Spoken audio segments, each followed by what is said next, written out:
الحمد لله نحمده ونستعينه ونستغفره ونعوذ بالله من شرور أنفسنا وسيئات أعمالنا.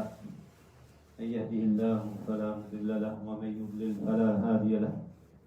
أشهد أن لا إله إلا الله وحده لا شريك له وأشهد أن محمدا عبده ورسوله صلوات الله وسلامه عليه وعلى آله وصحبه. إخوة الإيمان، أحييكم بتحية الإسلام، تحية مباركة طيبة مبارك فيها مبارك عليها كما يحب ربنا ويرضى. السلام عليكم ورحمة الله تعالى وبركاته. طبتم وطاب ممشاكم وتبوأتم من الجنة مقعدا. كما تعلمون، كما تعودنا، يعني هذه الدروس أو هذه السلسلة من الدروس يعني نتكلم فيها عن حياة أعظم رجل وخير خلق الله تعالى، وهو سيد المرسلين وإمام المتقين وخاتم النبيين صلى الله عليه وآله وسلم، محمد بن عبد الله، أرسله الله رحمة للعالمين. يعني معرفة حياة النبي عليه الصلاة والسلام تبعث في القلوب زيادة الإيمان أو زيادة في الإيمان وحب لهذا النبي، لأن حياته مملوءة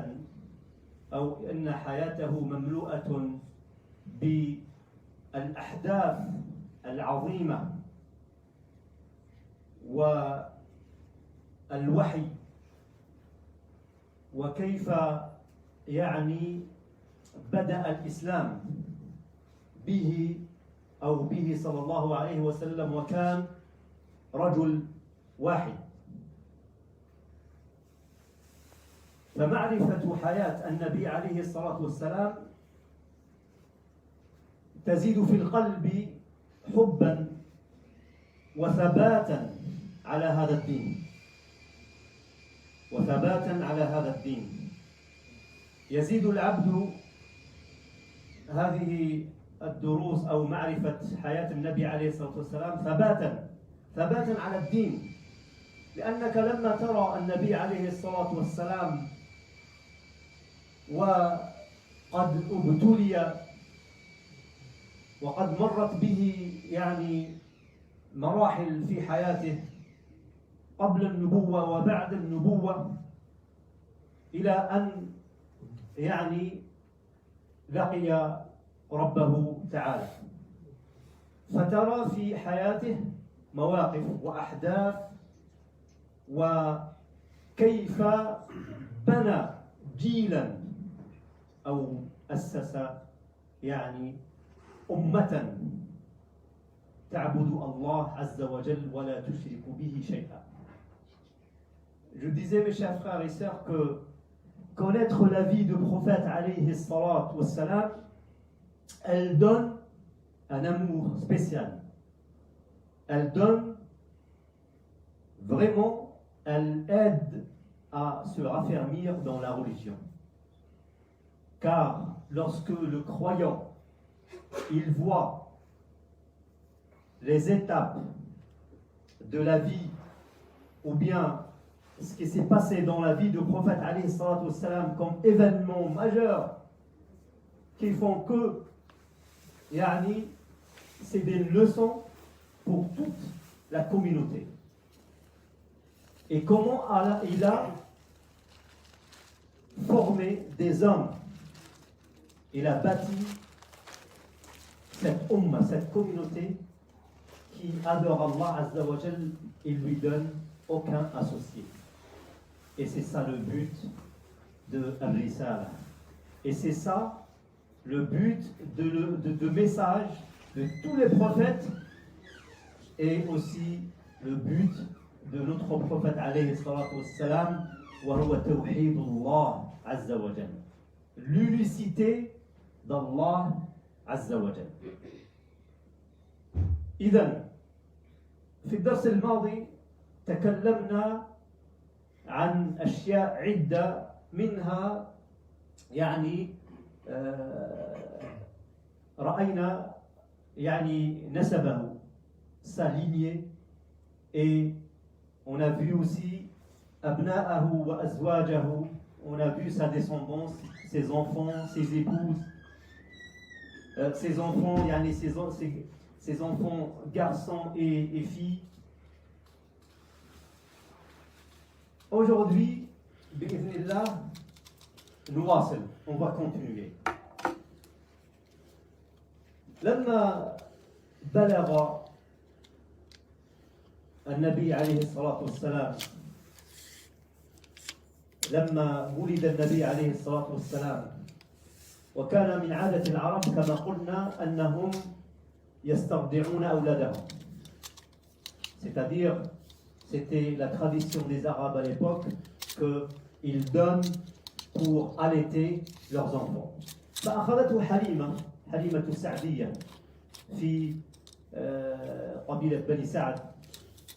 Donc Halima Sa'diya, c'est sa mère de lait. C'est elle qui a allaité le prophète alayhi salatu wassalam. Et aussi on a évoqué que parmi les femmes qui ont allaité le prophète alayhi salatu wassalam, Thouwayba. Et Thouwayba et Al-Hadina, parmi qui ont pas allaité, mais ils avaient un rôle dans l'occupation de prophète alayhi salatu wassalam. منهم يعني بنت Halima, la fille de Halima, a s'occupé du prophète alayhi salatu wassalam quand il était يعني petit. إذا حليمة السعدية أرضعته.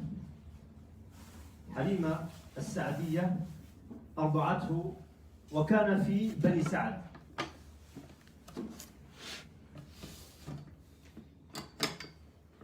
لما بلغ النبي عليه الصلاة والسلام وكان في عمره يعني 4 سنين. Il avait que 4 ans. Le prophète alayhi salatu wassalam, quand il avait 4 ans,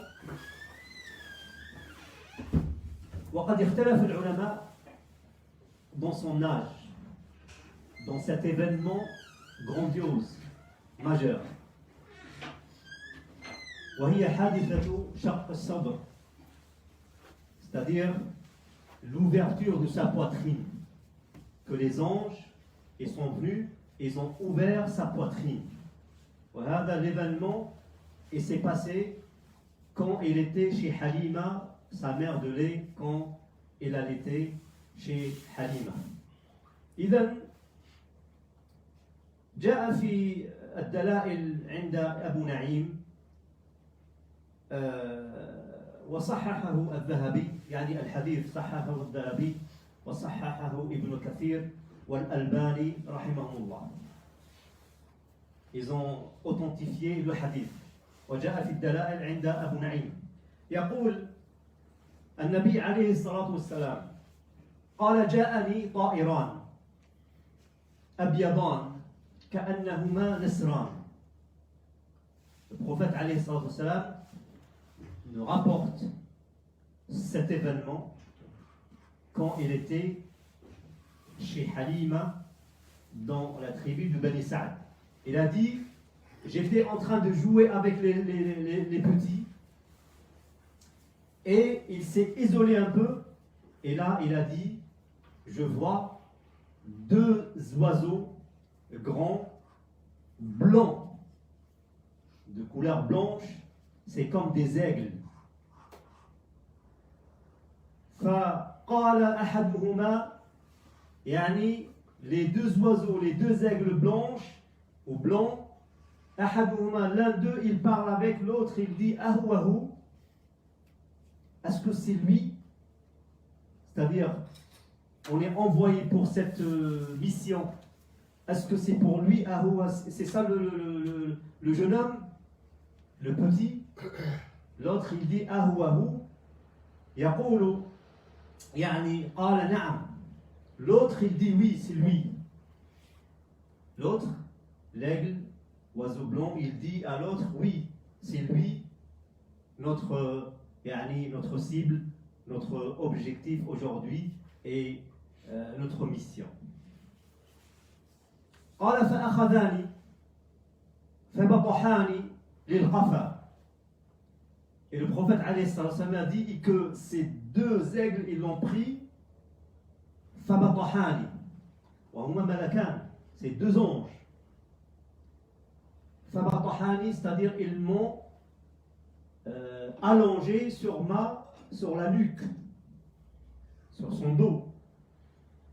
فبطحاني للقفا فشق صدري.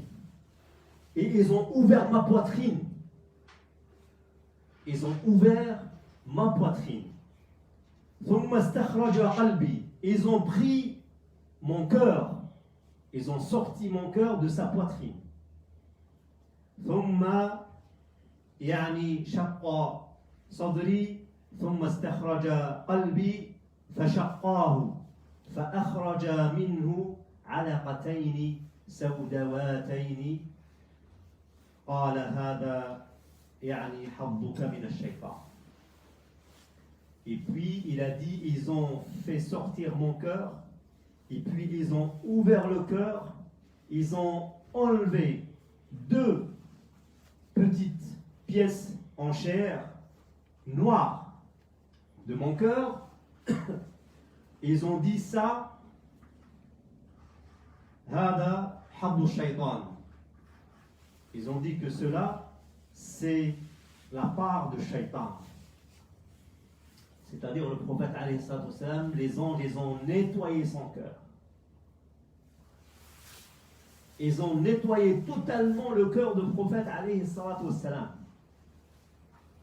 Ils ont enlevé tous les points, toutes les choses noires que l'homme il a dans son cœur. Alors, l'un d'eux il dit, ramène-moi l'eau de la neige. Et vous savez, l'eau de la neige, elle est claire, elle est douce. Farasala jawfi. Ils ont lavé l'intérieur de ma poitrine avec l'eau de neige.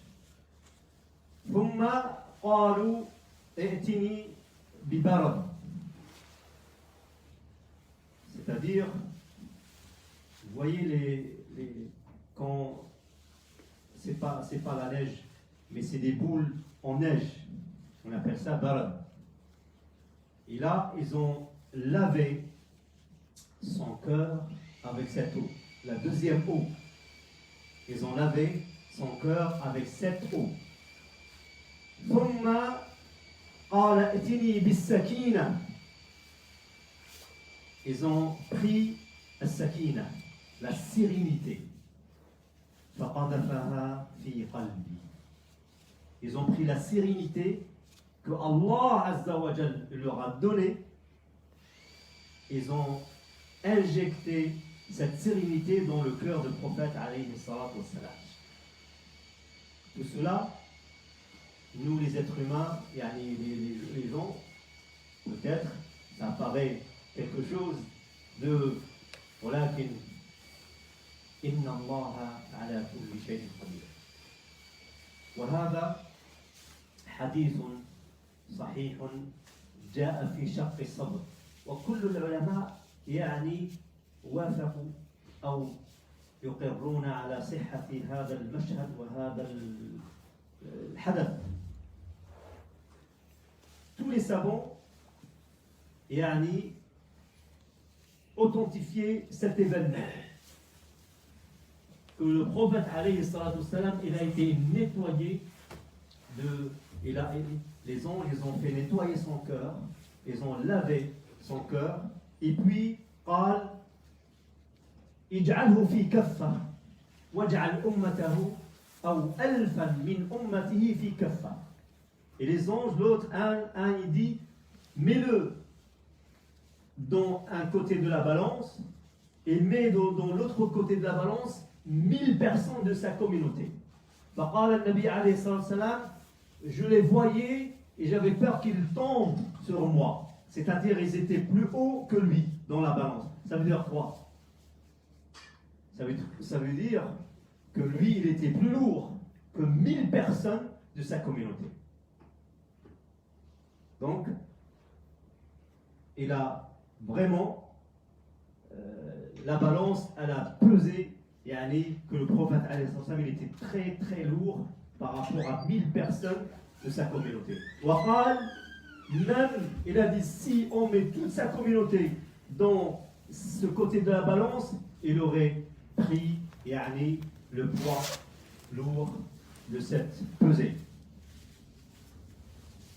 إذن قال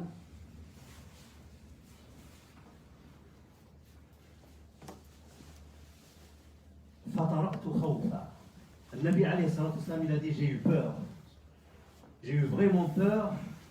Et cela, le prophète عليه الصلاة والسلام كما جاء كذلك من حديث أنس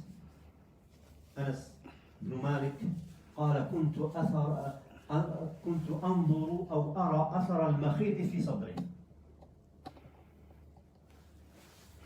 Et puis قال كما جاء كما قلنا عند مسلم رواه مسلم أن أتاه جبريل في رواية لمسلم أتاه جبريل وهو يلعب مع الغلمان. Il jouait avec les petits فأخذه فصرعه il a allongé فشق صدره واستخرج القلب فاستخرج منه علقة. Il a sorti ce qui est noir dans son cœur. فقال هذا حظ الشيطان منك. Ça c'est la part de shaitan. C'est-à-dire un shaitan, il n'a pas de poids, il n'a pas de puissance sur le prophète alayhi salatu wassalam. Et c'est pour cela, si vous allez connaître la vie du prophète alayhi salatu wassalam, vous allez voir dans sa vie des événements, subhanallah, il était vraiment généreux, il était vraiment quelqu'un de très calme, quelqu'un de souriant, c'est-à-dire, comme قال Anas ibn Malik, j'ai servi le prophète alayhi salatu wassalam presque 11 ans, il ne m'a jamais dit pourquoi tu as fait ça, pourquoi tu n'as pas fait ça. Il ne m'a jamais fait de reproches ou bien, donc, un comportement, et le prophète Allah Azza wa Jal qala wa innaka la'ala khuluqin azim. Et tu y es, certes, et tu as certes un comportement imminent, majeur. Allah Jalla Jalaluhu, il fait des éloges pour son prophète alayhi salatu wassalam. Donc, Jibril, il a enlevé tout ce qui est mauvais. Il a enlevé le cœur du prophète alayhi salatu wassalam. Le corps du prophète alayhi salatu wassalam, il est pur. كما قال ثم غسله في طست من ذهب بماء زمزم. هذا عند مسلم. Et puis il a dit que il a lavé le corps du prophète alayhi salatu wassalam dans un bol en or avec l'eau de Zamzam. Dans l'autre hadith, عند Abu Naïm, il l'a lavé avec l'eau de neige. Et dans ce hadith, عند Muslim, il l'a lavé avec l'eau de Zamzam dans un bol en or. Il a lavé le cœur du prophète alayhi as-salat was-salam. Et puis, il a dit, il l'a cousu. C'est comme une opération chirurgicale. Et puis, il a cousu l'après. Et Anas ibn Malik, il disait que yani, après la prophétie, Anas bin Malik il disait, je voyais les traces des points de suture, hein, sur la poitrine du prophète alayhi salatu wassalam. Alors, les enfants qui étaient avec eux, et parmi eux le fils de Halima, ils sont venus voir Halima en courant que le Qurayshi, yani le Qurayshi, Al-Qurayshi, yani Muhammad, notre frère Al-Qurashi, notre frère Qurayshite, parce qu'il vient de Quraysh, ils l'ont tué. Ils ont vu deux hommes en train de faire tout ça, et les enfants, ils étaient, ils avaient peur, ils ont dit à Halima, etc., voilà, notre frère, ils l'ont tué, ils ont fait ça, et Halima avait eu peur. Et elle est sortie, et le prophète, c'est-à-dire, ils l'ont déjà fini, et il revient, qala, son visage, il avait peur. Et Halima al-Sa'diya, elle a vu dans son visage, ou bien sur son visage, la peur. Et donc, cet événement, les savants se sont divergés. Quel âge il avait le prophète alayhi salatu wassalam? عند ابن إسحاق في سيرته قال il avait 2 ans. Dans une autre version, في الطبقات عند ابن إسحاق كذلك il a dit 2 ans et quelques mois. وجاء كذلك عند ابن إسحاق من طريق الواقدي, يعني la chaîne de transmission de Al-Waqidi, il a dit qu'il avait 4 ans. وقال العلماء كلها يعني les chaînes de transmission elle est faible, mais أقر العلماء, les savants ils ont dit le plus proche à la logique qu'il avait 4 ans. Pourquoi? Parce que ils ont dit qu'un enfant de 2 ans il ne peut pas pratiquer la perjurie, c'est-à-dire s'occuper des troupeaux des gens de Bani Sa'd. Mais 4 ans, à cette époque-là, il était vraiment un enfant mûr, etc., etc. Donc, Ajma'ou, ils ont dit qu'il avait 4 ans. Il avait 4 ans.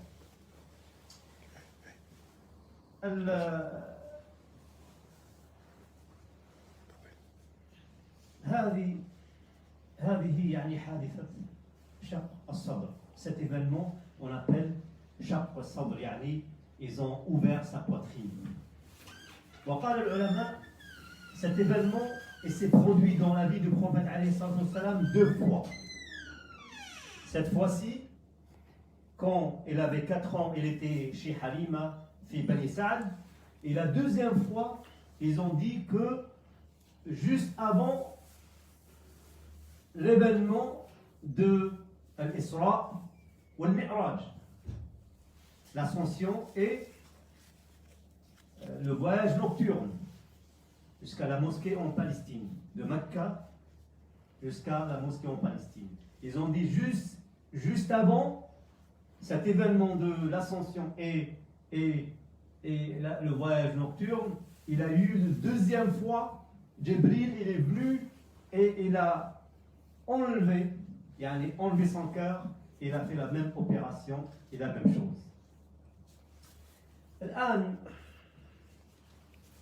Halima a eu peur qu'il lui arrive quelque chose et c'est pas son fils. Elle était juste une femme qui allaitait le prophète alayhi salatu wassalam.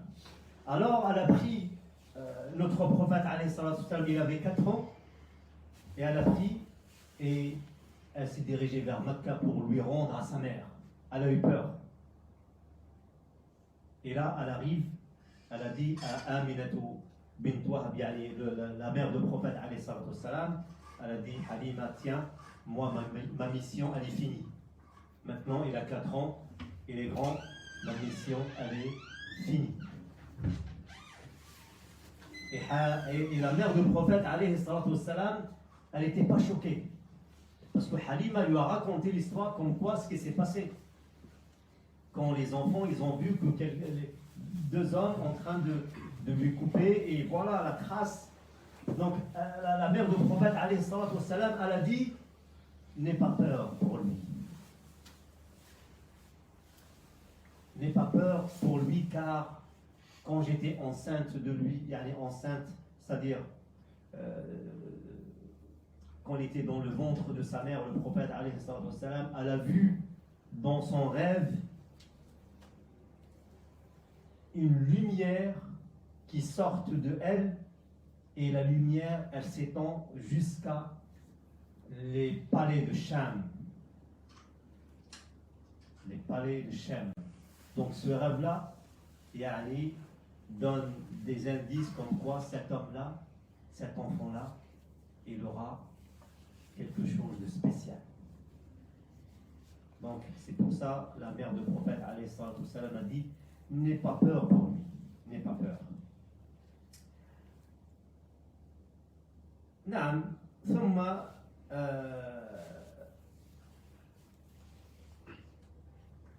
il a eu le prophète alayhi salatu wassalam aussi un autre événement qui était vraiment événement majeur.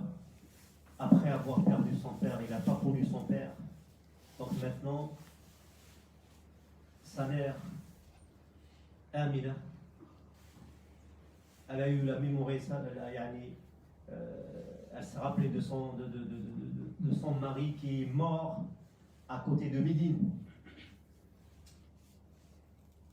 Et elle est sortie avec une femme, sa servante, et le prophète alayhi salatu wassalam, il avait 6 ans.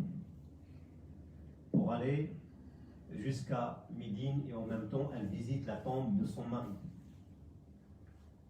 Et Abdul Muttalib, le grand-père du prophète alayhi salatu wassalam, il leur a donné de la provision, etc. Et puis ils sont partis. Au retour, la mère du prophète alayhi salatu wassalam, elle est tombée malade. À Médine, elle est tombée malade.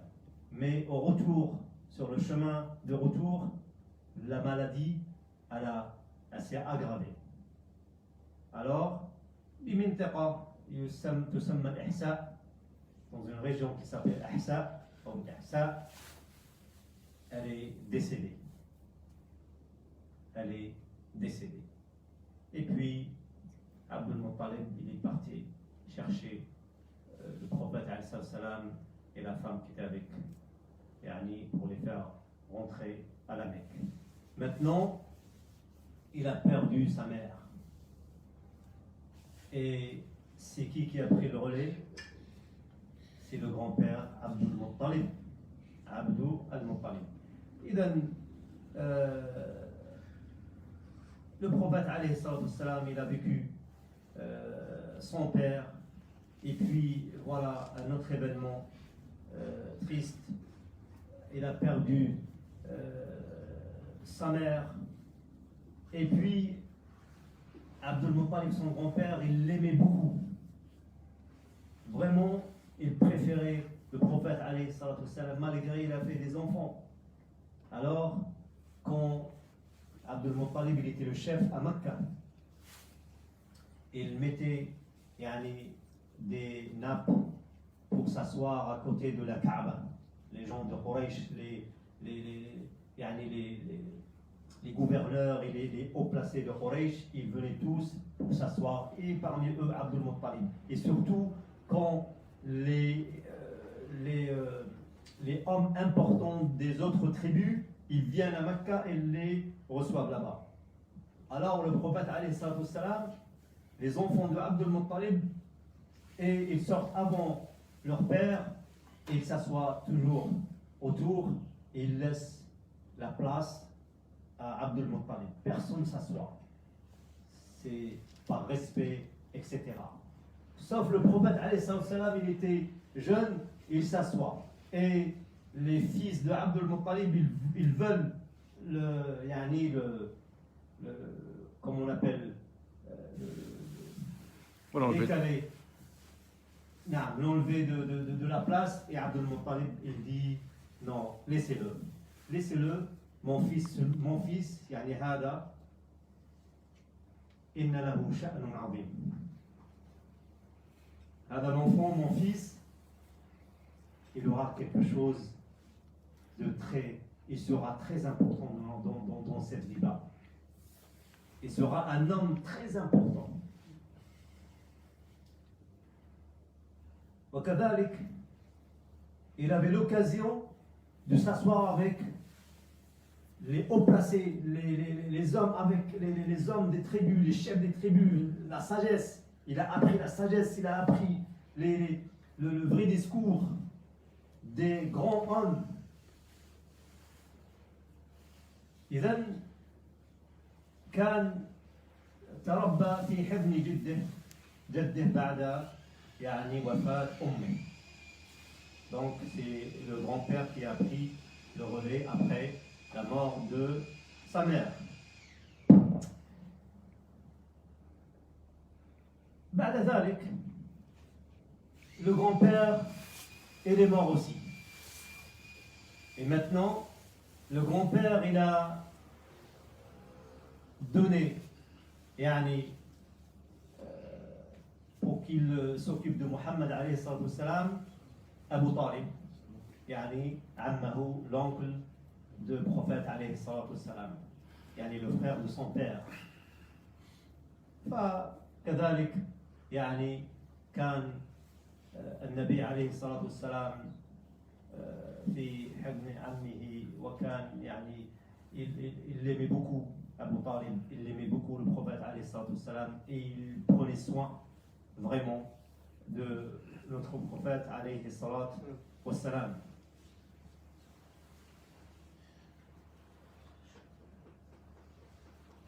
Et là aussi un autre événement très, très important dans la vie du prophète alayhi salatu wassalam.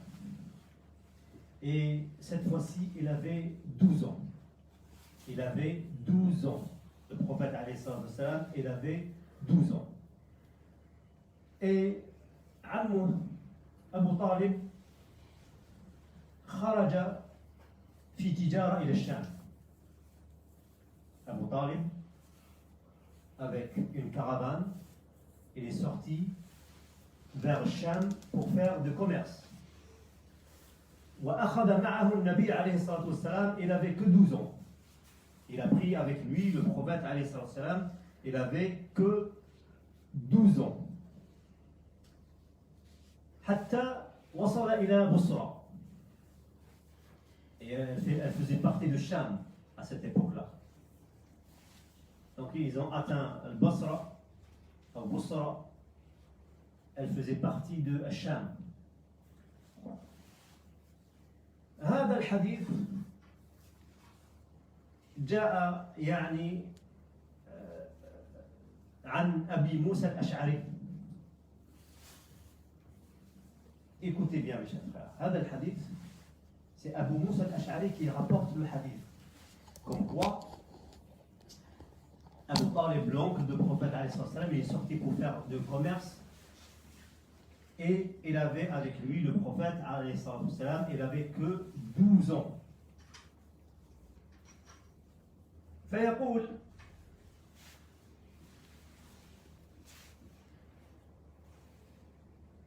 Abu Talib et la caravane, ils arrivent jusqu'à Bosra, et elle était, cette ville, elle était sous les commandements des Roms. Ils étaient quoi? Ils étaient chrétiens. Ils étaient chrétiens. Et dans cette ville-là, il y avait quelqu'un qui s'appelle Bouhayra. Et c'était Ar-Rahib. On dit en français, le patriarche. Oui, c'est ça. Yani, hein? C'est pas le chef, mais c'est Yani, c'est pas le moine, mais comme yani, les patriarches et tout, de l'église. Ouais, c'est comme l'évêque ou un truc comme ça. Comme l'évêque, et comme c'est un chef de l'église, yani leur savant, Ouais, c'est savant ouais, c'est ça. de l'église. Il s'appelle Bouhayra.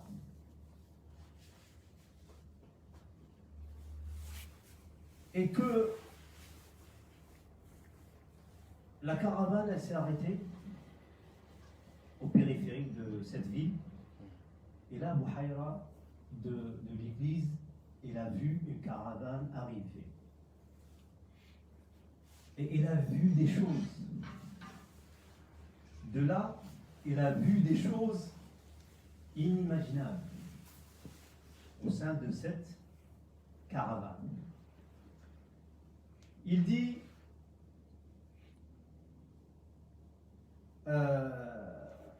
خرج إليهم et n'a jamais, c'est pas parmi ses habitudes de sortir pour rencontrer les caravanes, parce qu'il y avait plusieurs caravanes qui passaient par là, et c'est la première fois qu'il sort pour rencontrer cette caravane. Il a vu des choses. Alors, فخرج إليهم وكان لا يخرج إليهم قبل ذلك فجعل يتخللهم حتى جاء فأخذ بيد رسول الله صلى الله عليه وسلم. Il arrive et la caravane, ils sont arrêtés, les gens, Abu Talib et les gens de la caravane, ils sont arrêtés pour se reposer. Il sort, l'homme, l'évêque, le savant de l'église, il sort, il commence à faufiler entre les gens de la caravane, et entre les chameaux, les chamelles, etc. Et il a pris la main de notre prophète, alayhi salatu wassalam. Il avait que 2 ans. Il a pris de sa main, وقال هذا سيد العالمين. هذا سيد العالمين. هذا رسول رب العالمين. هذا رسول رب العالمين. هذا يبعثه الله رحمة للعالمين. Il a pris la main de notre prophète, alayhi salatu wassalam. Il n'avait que 12 ans. Il a dit, lui c'est le maître de l'univers. C'est-à-dire le maître des êtres humains et les djinns, le maître de les gens sur terre. C'est le maître. وهذا رسول رب العالمين. Et lui c'est le messager de Seigneur de l'univers. Et lui, il sera envoyé par Allah, miséricorde pour l'humanité. C'est pas pour l'humanité, mais pour les êtres humains et les djinns. Et tout. Tout. Yani l'alamin. Il n'avait que 12 ans. فقال له أبو طالب وأشياخ قريش. Abu Talib, quand il a entendu cela, et les hommes, les grands de Mecca, ils ont dit, وما علمك بذلك? Et comment on te sait cela? Comment on te sait que lui, c'est le messager de Seigneur Allah, et Allah il va l'envoyer, ou bien l'envoyer d'Allah, etc. Comment on te sait? قالوا وما علمك بذلك؟ فقال إنكم حين أشرفتم من العقبة. L'évêque il dit, parce que quand vous êtes apparu sur la montagne, à l'Aqaba il y avait une pente, et quand il commençait à descendre sur la vallée في هذا الواد قال لم يبق حجر ولا شجر إلا خر ساجدا ولا يسجدون إلا لنبي وإني أعرفه بخاتم النبوة أسفل من غضوا في كتفه مثل التفاحة. Il a dit parce que quand vous êtes monté et vous commencez à descendre dans la vallée, il restait ni pierre, ni arbre sans prosternation à ce prophète. Et toutes les pierres et tous les arbres qui se trouvaient dans la vallée sont prosternés pour le prophète alayhi salat wa salam. Et il a dit les pierres et les arbres, etc., ne se prosternent que pour un envoyé ou bien un messager. Un envoyé ou bien un messager. Et je le reconnais par le tampon de la prophétie. On va voir c'est quoi le tampon de la prophétie, le cachet. Un cachet de la prophétie. Et il a dit, il se trouve entre ses deux épaules, entre les deux épaules, il y a le cachet de la prophétie. Il a dit, il ressemble à une pomme.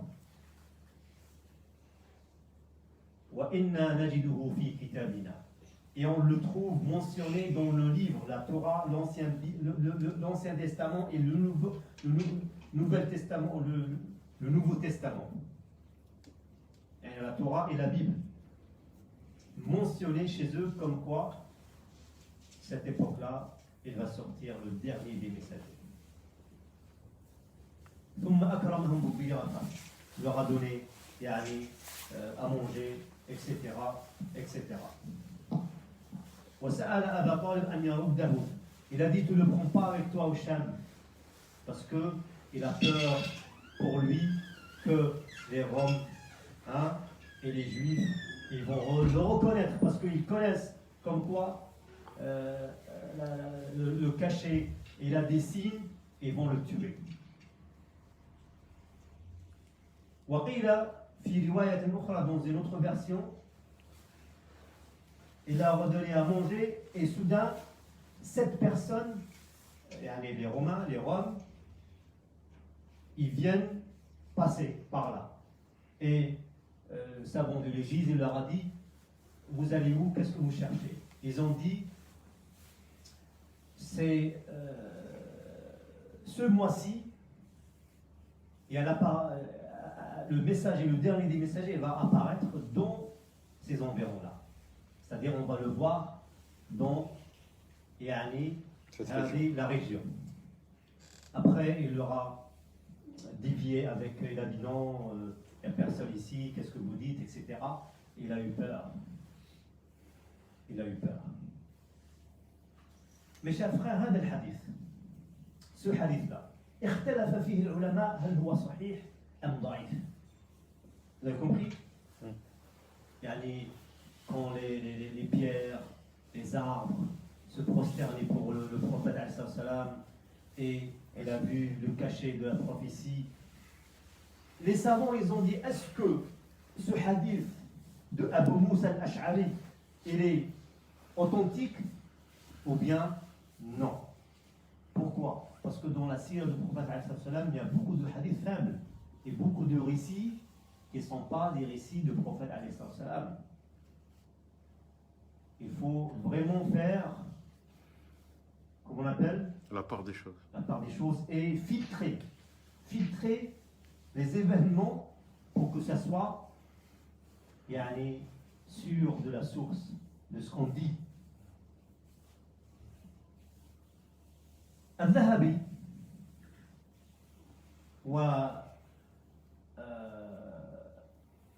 ذكر ذلك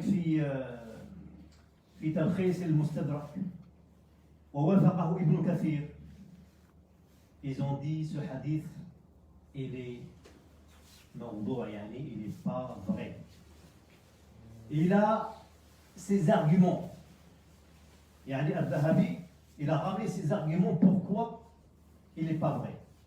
Et dans le hadith, il dit qu'à la fin, Abu Talib, il a écouté le savant de l'église, comme quoi il lui a dit, ne le prends pas au Sham, fais-le revenir à Mecca. Parce qu'ils vont le savoir, ils vont le tuer. Et là, il dit dans le hadith que Abu Bakr, radiyallahu anhu, il a dit à Bilal, parce que Bilal c'était le servant de Abu Bakr. Et là, il a dit à Bilal, il lui a donné la provision à manger, à boire, il a dit, pars avec lui à Mecca. Et dans le hadith aussi, il évoque comme quoi, quand le savant de l'église il est retourné chez lui pour leur préparer à manger, etc. Et puis, il est sorti pour les inviter sous un arbre, un grand arbre. Et il a dit, il a vu un petit nuage qui marche avec le prophète alayhi salatu wassalam. Et quand ils ont appelé les gens, le prophète alayhi salatu wassalam, il est venu avec son grand-père, son oncle Abu Talib. Et là, il a dit Fay al-shajara, ou dhil al-shajara. Il est venu aussi pour ombrager le prophète alayhi salatu wassalam. C'est-à-dire, l'ombre de l'arbre, il s'est déplacé pour couvrir le prophète alayhi salatu wassalam. Retenez tout ça, mes chers frères, pour voir Dhahabi ce qu'il dit. Retenez l'ombre de nuage, retenez prosternation, retenez Abu Bakr à Bilal, retenez tout ça. Et c'est arguments lui. On va dire, les autres savants qui ont dit que le hadith il est vrai. منهم الترمذي il dit que la chaîne de transmission et le hadith il est vrai. منهم السيوطي ومنهم الألباني رحمه الله. Ils disent qu'il est vrai le hadith. Est-ce que vous avez compris la divergence? Donc maintenant, on va voir les arguments de Dhahabi, celui qui a dit qu'il n'est pas vrai. Est-ce que vous me suivez? Dhahabi, il dit, pourquoi il n'est pas vrai? Qul lana ya imam, dis-nous pourquoi il n'est pas vrai. Il dit premièrement, Abu Musa al-Ash'ari, et c'est lui qui rapporte le hadith. Abu Musa al-Ash'ari, il n'était pas présent. Pourquoi? Parce que Abu Musa al-Ash'ari, il a rencontré le prophète que après la bataille de Khaybar. Vous avez compris? Dans la 6e année, après la prophétie.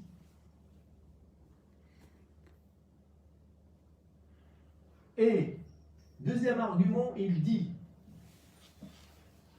l'ombre du nuage, quand il suivit le prophète alayhi salatu wassalam, et quand l'évêque il a appelé les gens, et l'ombre, est-ce que vous me suivez? Et l'ombre de l'arbre, il s'est déplacé pour et aller aussi couvrir le prophète alayhi salatu wassalam. Il a dit, c'est quoi le plus grand, l'ombre de nuage ou bien l'ombre de l'arbre? Vous avez compris ou pas?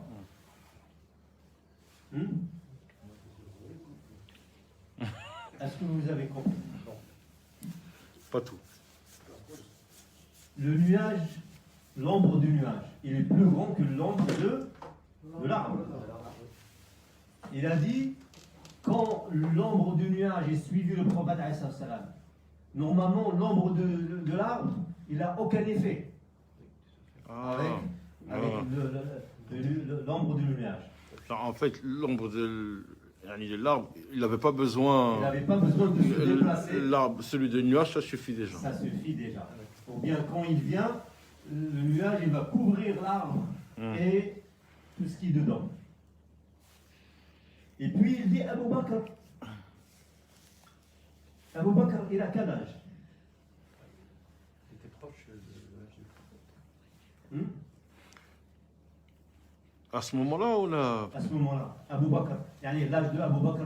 Bah, il était proche de l'âge du prophète. Abu Bakr, il est plus jeune que le prophète alayhi salam de 2 ans. Hmm. Yani entre eux, il n'y a que 2 ans C'est- d'écart. C'est-à-dire, à cette là, il n'avait que 10 ans, Abu Bakr. Parce que le prophète alayhi salam, il avait 12 ans. Hmm. Et aussi, il a dit Bilal, il n'était pas servant chez Abu Bakr. C'est pour ça qu'il nie carrément, totalement le hadith. Vous avez compris? Hmm.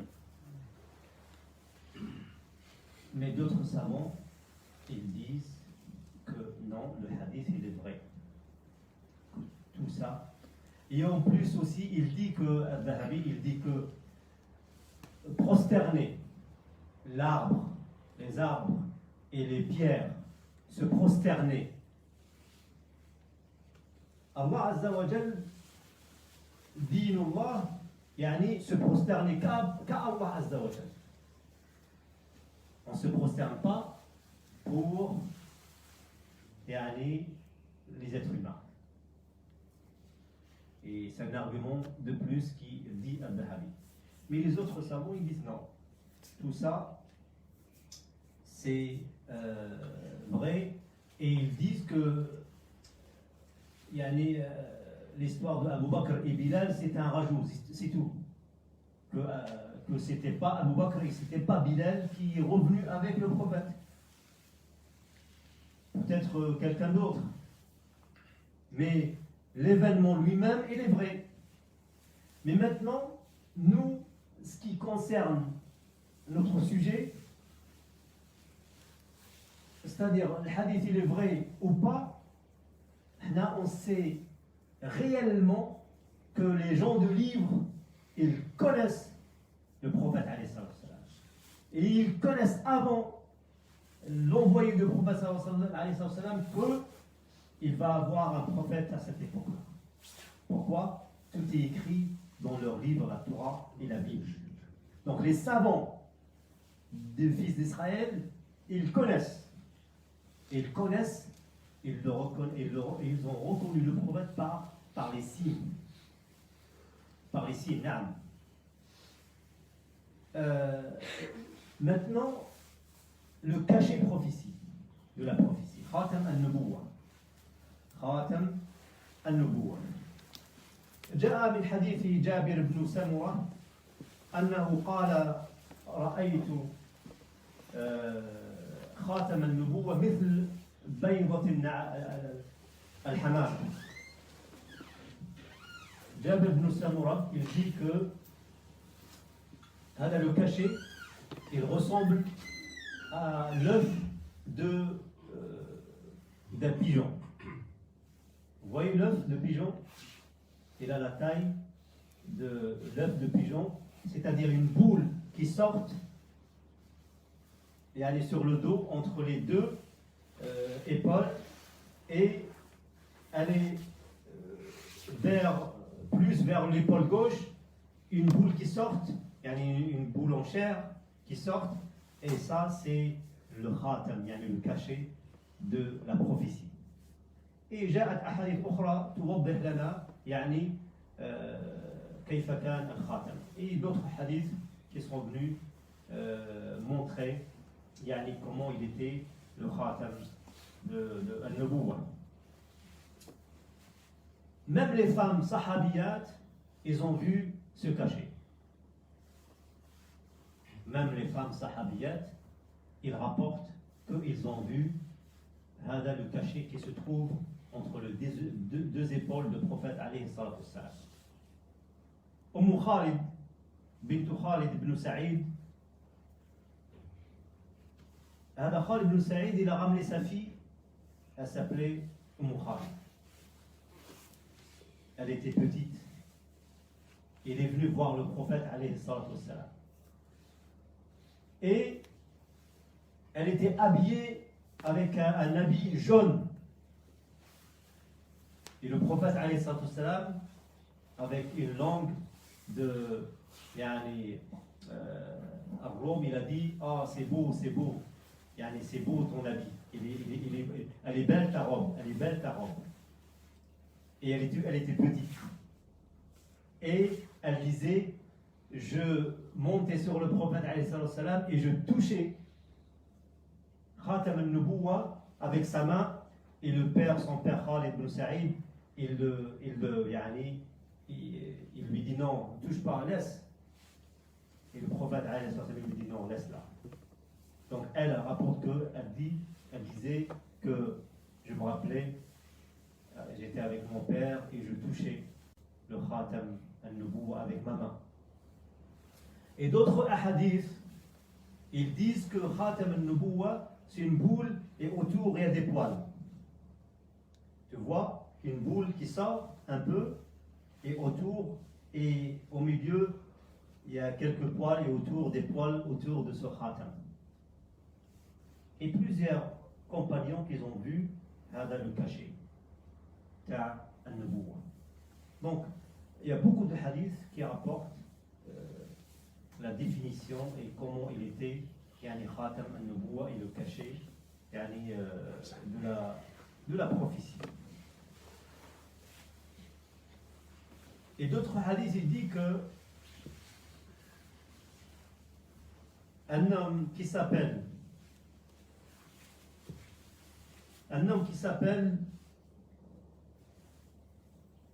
Ibn Razma. Un homme qui s'appelle Ibn Razma. Le hadith il était rapporté dans le Musnad Ahmad. Il dit qu'un homme il s'appelle Abu Razma At-Timi. Il est venu voir le prophète alayhi salatu wassalam. Et il vient d'une famille des médecins. C'est-à-dire, à l'époque, cette famille, elle est connue, leurs membres, c'est des médecins. Yani, les gens ils viennent pour leur demander les médicaments. C'est des médecins comme maintenant. Il y a des médecins. Alors cet homme-là, il était médecin. Et quand il a vu la boule qui sortait entre l'épaule du prophète alayhi salatu wassalam, il a dit ya Rasulullah, moi je suis médecin. Et si celle-là peut être, comment on dit Naam. Un génome, c'est ça? Qui sortait, peut-être une maladie. Alors, si tu veux, je vois et peut-être enlever ou quelque chose. فقال يا أبو رزمة طبيبها الله طبيبها الله قال طبيبها الذي وضعها. Il a dit son médecin c'est Allah. Son médecin c'est lui qui l'a mis. C'est-à-dire c'est pas une maladie. Il lui a montré c'est pas une maladie, c'est le cachet. C'est le cachet. Et d'ailleurs que Salman al-Farisi, quand il est venu à Médine, il a étudié beaucoup chez les savants, les juifs et chrétiens. Il a trouvé qu'il était mentionné le messager, le dernier des messagers dans leur livre. Et il cherchait, jusqu'à où il a trouvé que c'était marqué que, et là, tu dois le reconnaître avec son cachet, qui est entre les deux épaules. Et c'est pour cela, Salman al-Farisi, quand il est venu, la première des choses qu'il cherchait, pour voir le cachet. Jusqu'à le prophète, il a dit, viens, ya Salman, tu veux voir ça? Ben regarde. Et Ali, pour lui montrer, comme quoi, je suis l'envoyé d'Allah, yani Muhammad alayhi salatu wassalam.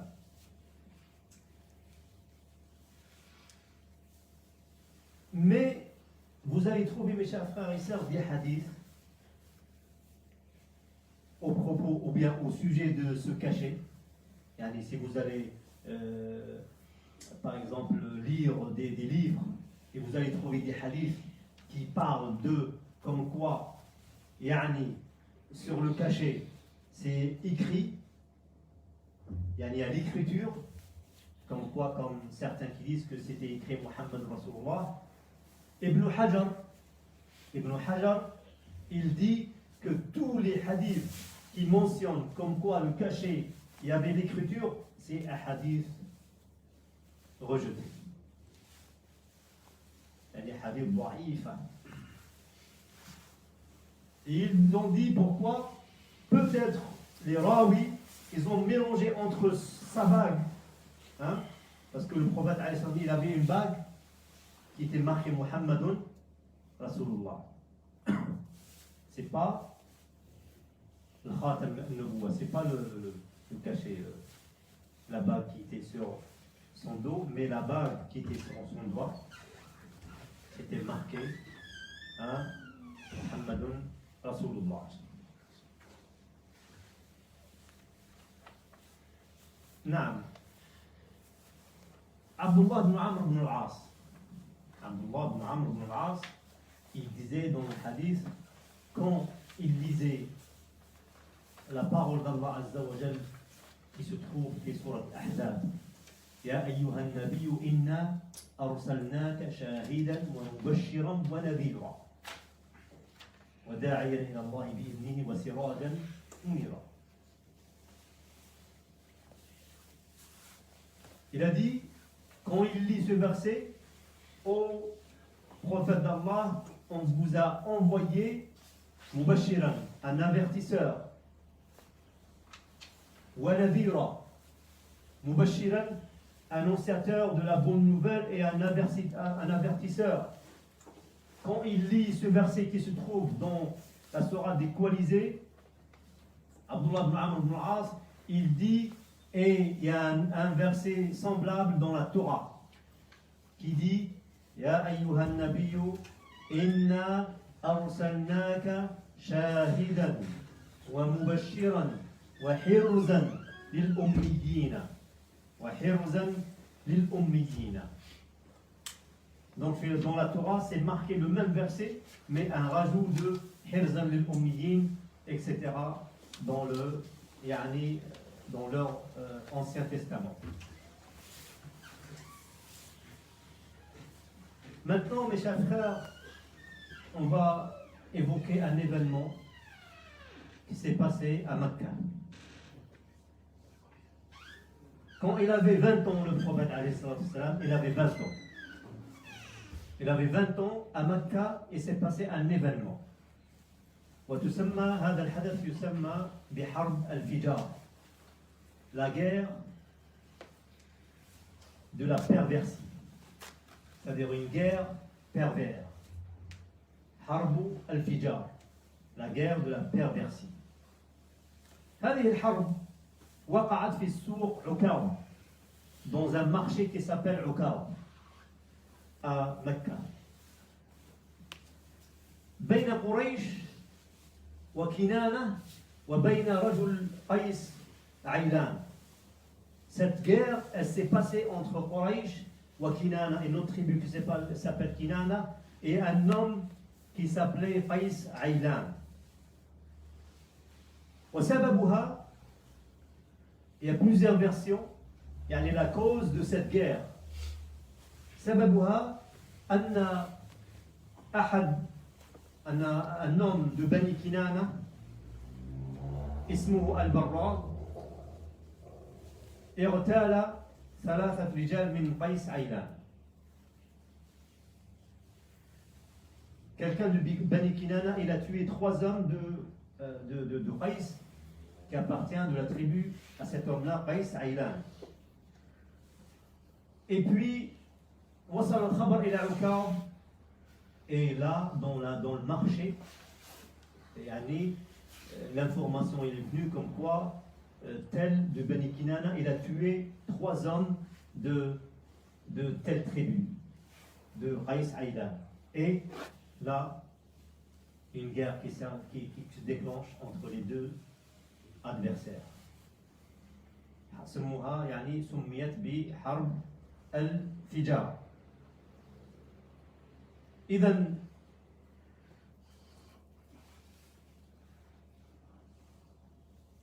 au début de la journée, la guerre elle a commencé et la victoire c'était pour les gens de Qais ibn Aylan ou Qais Aylan. Et à la moitié de la journée, renversement de la situation. Kinana a pris le dessus sur la tribu de Qais Aïda. Et puis, Quraysh, elle est venue intervenir dans ce marché pour séparer, pour faire la réconciliation entre les deux parties. Et ce qui s'est passé, Quraysh elle est venue avec les hommes de Quraysh, les grands de Mecca, ils sont venus pour calmer cette guerre. Et ils ont vu ils ont dit on va comptabiliser les morts. On va comptabiliser les morts. C'est-à-dire, la tribu qui a beaucoup de morts, ah ben c'est elle qui demande le prix de sang. Et c'était comme ça jusqu'à où ils se sont mis d'accord pour cette proposition de Quraysh et allez, ils ont arrêté la guerre. Et ils ont dit qu'elle était appelée Biharb al-Fijar, la guerre de la perversie. Pourquoi? Parce qu'ils ont fait la guerre pendant le mois sacré.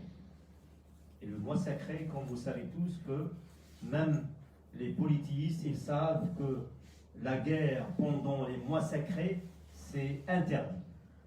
Mais quand même, ils ont fait cette guerre qui est déclenchée entre deux tribus au sein de cette marché Uqab.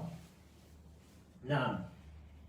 Et le prophète alayhi salatu wassalam, il était présent dans cette harb, harb al-Fijar. Et il y a une autre version comme quoi Quraysh a attaqué quelques tribus de Bani Kinana, et Bani Kinana elle est venue attaquer Quraysh à Mecca, et c'était pendant le mois sacré. Et le prophète alayhi salatu wassalam, il était présent dans cette guerre. Il a dit dans le hadith comme quoi il était présent, il donnait les flèches à ses oncles pour se protéger, pour se défendre.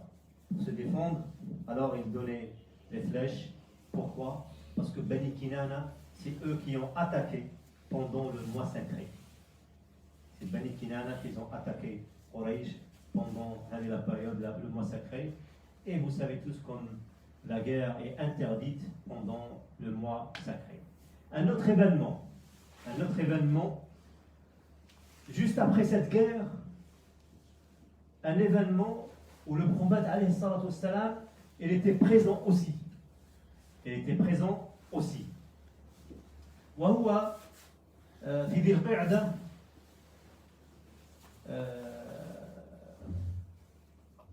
جاء هذا الحدث وسمي بحلف الفضول.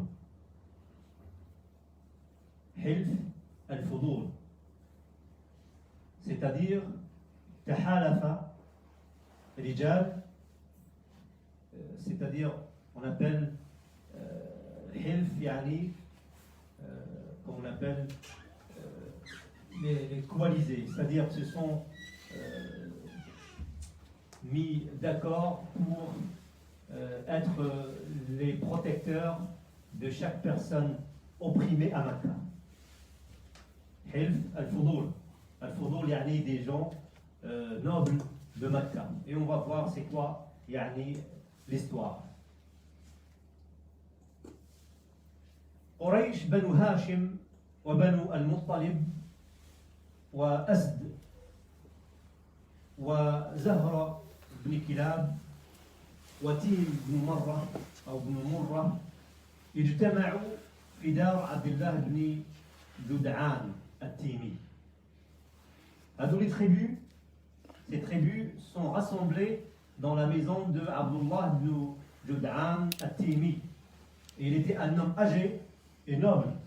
C'est pour ça, et respectueux, ils sont venus chez lui faire la réunion et aller tous ces tribus-là. فتعاقدوا وتعاهدوا على ألا يجدوا بمكة مظلوما من أهلها.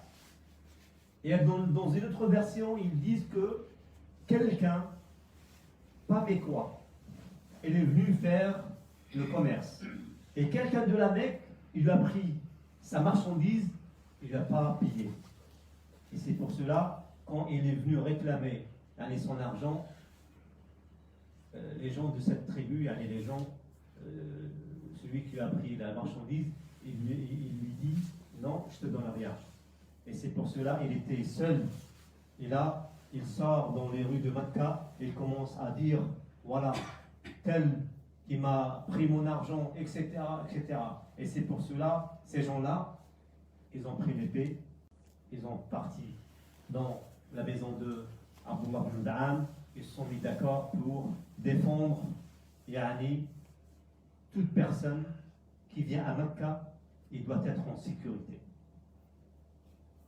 Et ils ont repris la marchandise et la redonné à cet homme-là.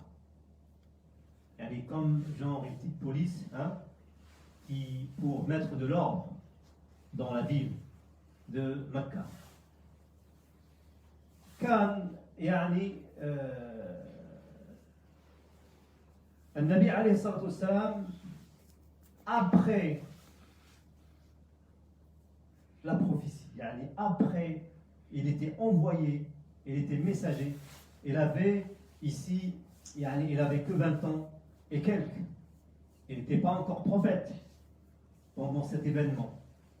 Quand ces tribus sont rassemblées dans cette maison pour dire voilà, nous on est là pour défendre les gens opprimés et les gens qui pour leur donner leurs droits. Le prophète alayhi salam, il était présent avec eux dans cette maison et il a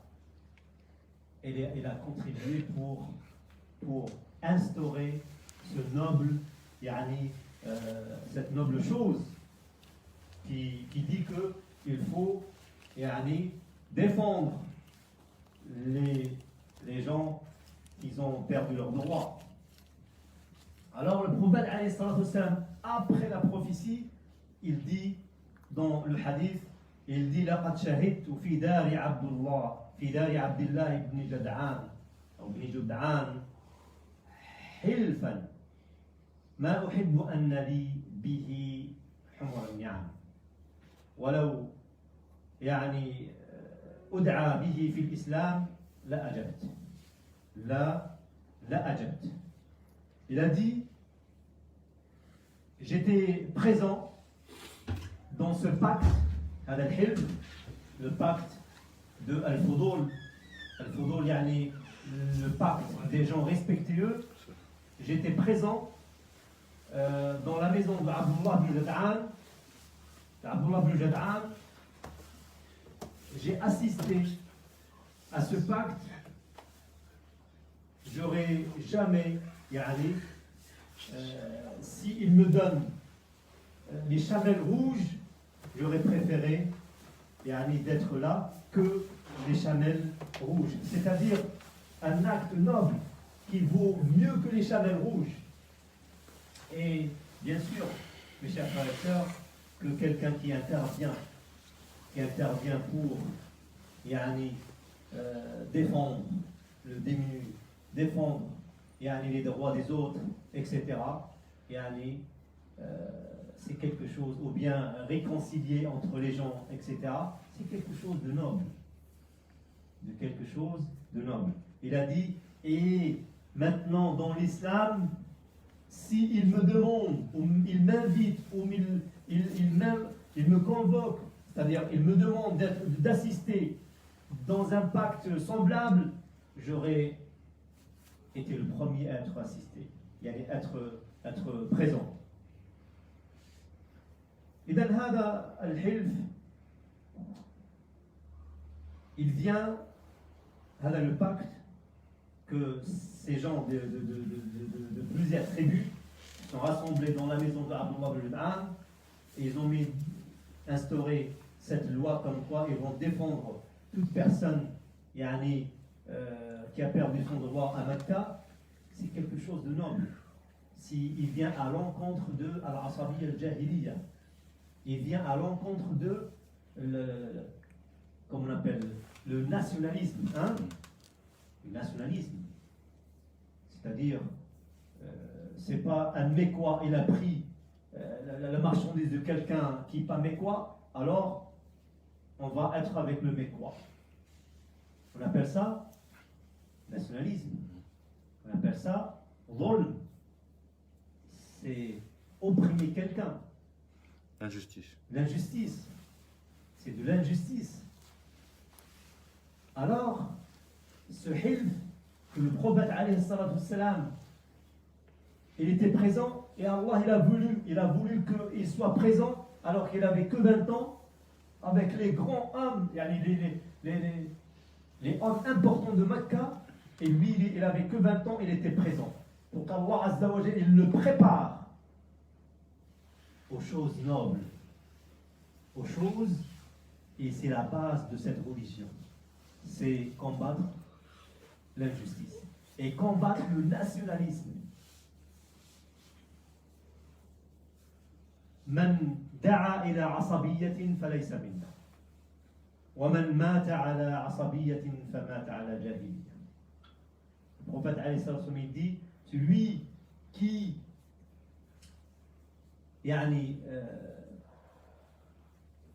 travaille ou bien pour sa tribu ou bien son village ou sa nation, Je sais pas. alors il va, comme on appelle, acquérir les traits et les qualités de quelqu'un, nationalisme, et dans l'islam c'est interdit. Dans l'islam c'est interdit. Dans l'islam c'est que Allah Azza wa Jal, innama al-mu'minuna ikhwa. Les croyants sont des frères. Le Nabi alayhi sallam il était présent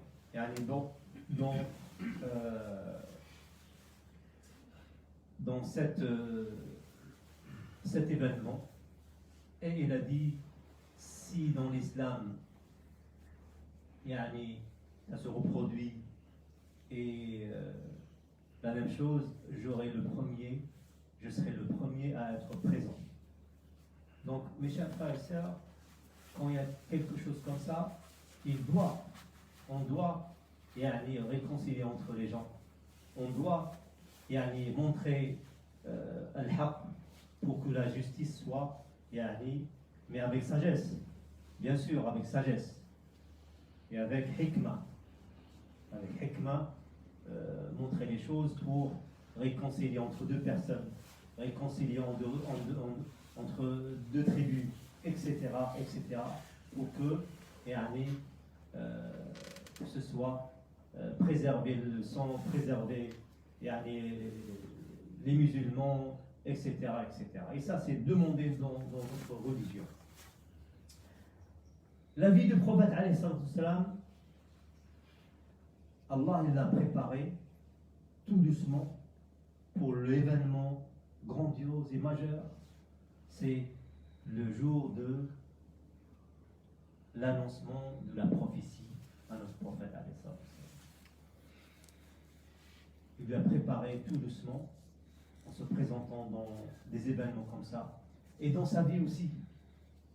Dans sa vie, il a travaillé, il a fait berger, chez Quraysh, des Qararir, il y a quelques centimes. Il travaillait, il s'occupait des troupeaux à la Mecque. كذلك تاجر النبي عليه الصلاة والسلام. Il a fait du commerce. وجاءت الروايات أنه تاجر مع السائب بن أبي السائب المخزومي فكان شريكه. Il était associé avec cet homme-là. Et cet homme-là, il témoigne qu'il était le meilleur associé. Le meilleur des associés. Et qu'il a vu en lui les qualités nobles dans cet homme-là. notre prophète alayhi salatu wassalam. Et à l'époque, vous savez, Quraysh, les gens ils vivaient dans les ténèbres. Dans les ténèbres. Avec al-mal haram, avec beaucoup de choses qui fait que les gens ils n'étaient pas honnêtes. Alors que le prophète alayhi salatu wassalam, on l'appelait al-amin, al-sadiq al-amin, le véridique.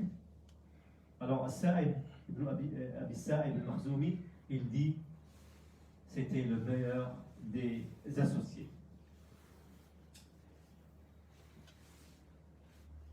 Et quand il avait 25 ans, le prophète alayhi salatu wassalam, il est sorti vers Cham comme commerçant. Et cette fois-ci, c'est une femme de Mecca, d'une famille noble, une femme noble de Mecca, elle a entendu qu'un homme à Mecca, c'est un homme de confiance totale. Et ce qu'elle cherchait, parce qu'elle avait de l'argent, et elle donnait aux gens pour qu'ils font un commerce avec elle, et elle ne trouvait pas. Elle ne trouvait pas des fois des gens confiance. Et elle a entendu qu'il y a quelqu'un qui s'appelait Muhammad, alayhi salatu wassalam, il n'avait que 25 ans. Alors, elle lui a donné de l'argent, c'est bien, pour qu'il fasse du commerce avec cet argent-là, c'est-à-dire C'est Khadija. Khadija, radiyallahu anha. Khadija bintu Khuwaylid, une femme d'une famille noble et une femme noble. Alors, elle est sortie, elle n'avait que 25 ans, le prophète alayhi salat wassalam.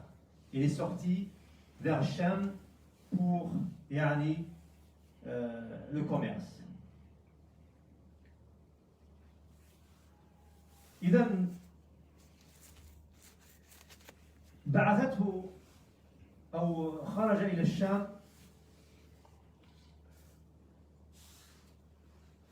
et quand elle a su que c'est un homme de confiance, elle lui a dit tiens, et je vais te donner plus que je donnais aux autres. Et c'était le cas. خرج مع غلام لها اسمه ميسرة. Et le prophète il a accepté qu'il sorte avec un servant à Khadija, il s'appelle Maysara. Ils sont sortis vers Cham pour faire du commerce.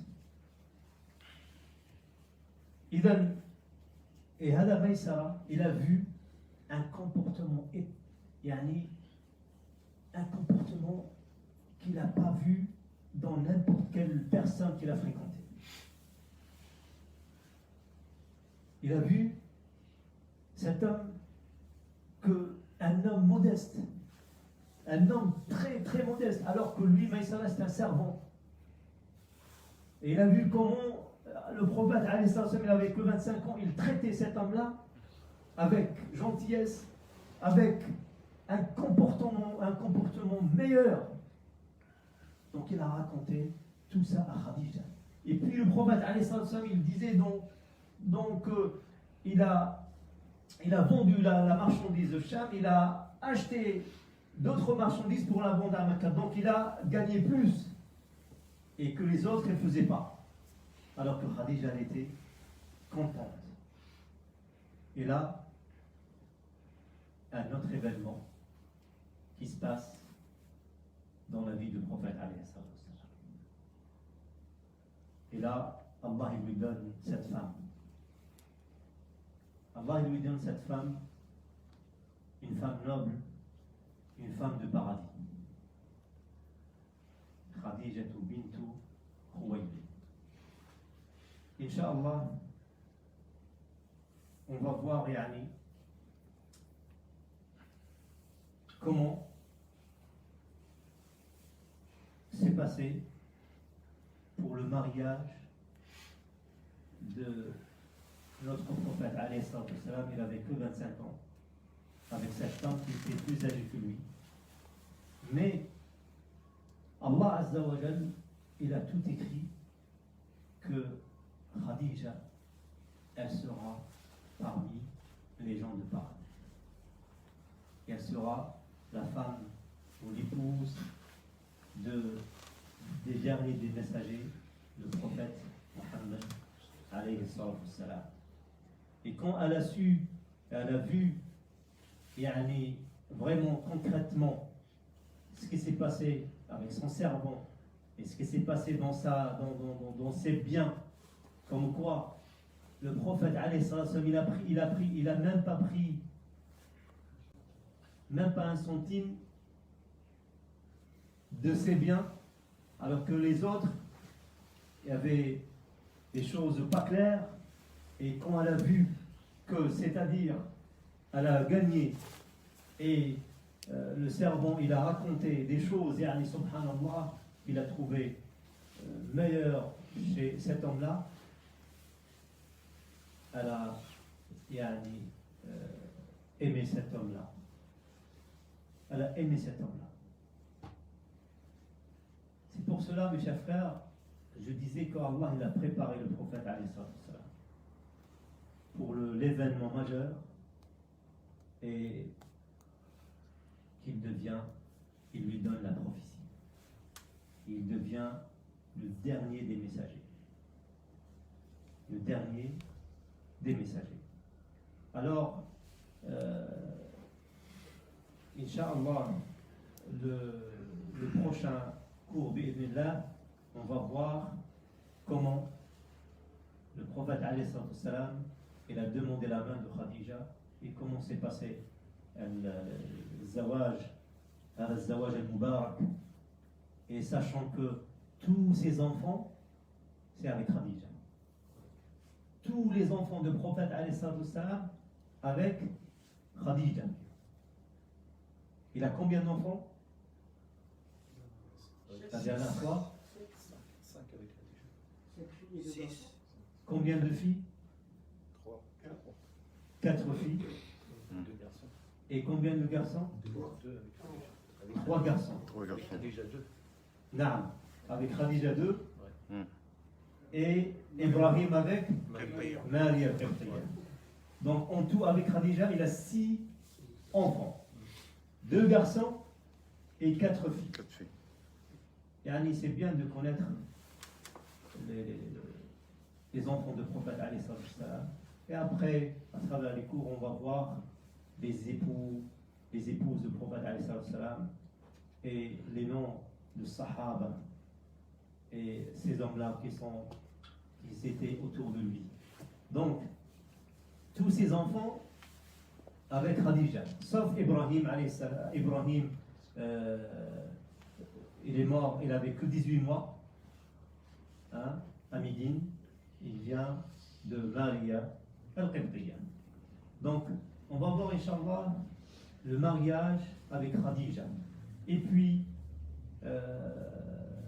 comment, avant la prophétie, un événement majeur dans la vie du prophète alayhi salam, pour le préparer, quand la Kaaba, elle était reconstruite.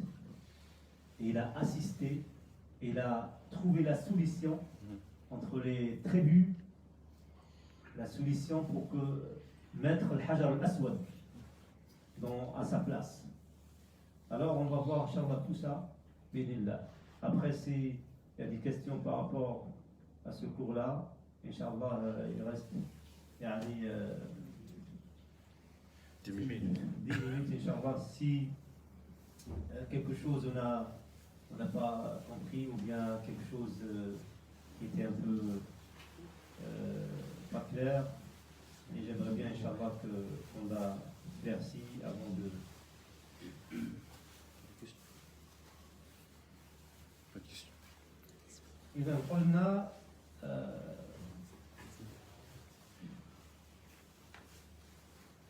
قلنا الحديث الذي ذكرناه حديث أبو موسى الأشعري وحديث بحيرة الراهب l'évêque, le savant de l'église à Basra ou le Bosra du Cham. On a dit que les savants sont divergés hein, au propos de ce hadith. Donc on a dit Al-Dhahabi wa Al-Suyuti et Ibn Kathir, Wafaqahum Ibn Kathir, hein, comme quoi ce hadith il n'est pas authentique. Voilà qu'il y a d'autres savants, ils ont leur argument aussi, comme quoi ce hadith il est authentique et la chaîne de transmission elle est juste comme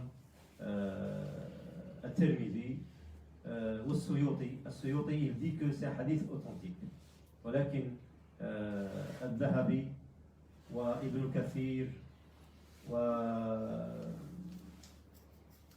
نعم ils disent qu'il n'est pas authentique. Mais At-Tirmidhi والسيوطي والألباني رحمه الله ils disent tous que ce hadith il est authentique. Ce hadith il est authentique. Et le prophète alayhi salam, il avait quel âge pendant cet événement? 12 ans. Il avait 12 ans. 12 ans. Et on a dit que dans le hadith, il évoque Abu Bakr.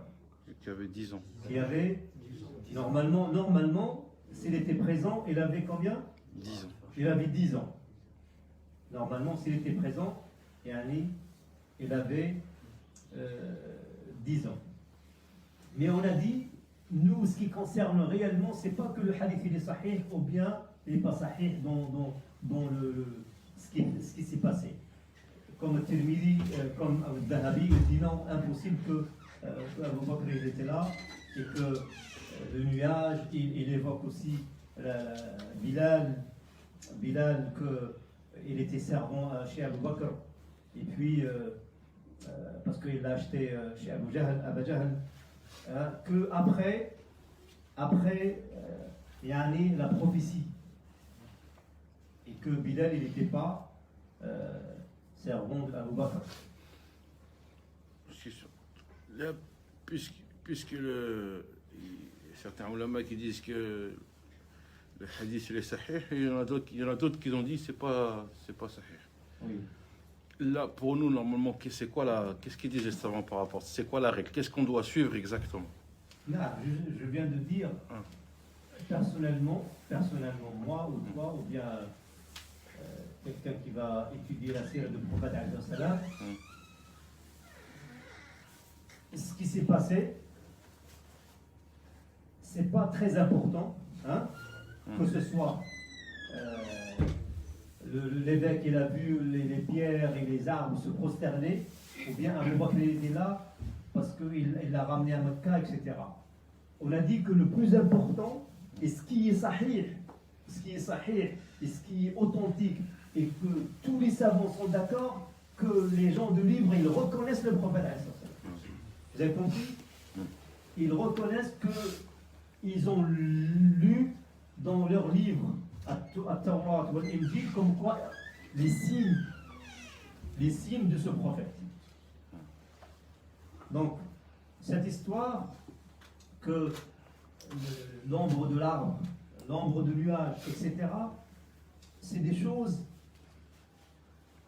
les savants sont divergés, est-ce que c'est vrai ou pas, mais ils n'ont pas un impact sur comme quoi, on est d'accord tous et tous les savants comme quoi le prophète, les gens de livre, ils reconnaissent le prophète comme quoi, avec ses signes, avec Khatam al-Nubuwa, avec le cachet, avec quand ils le voient, et les gens de livre, quand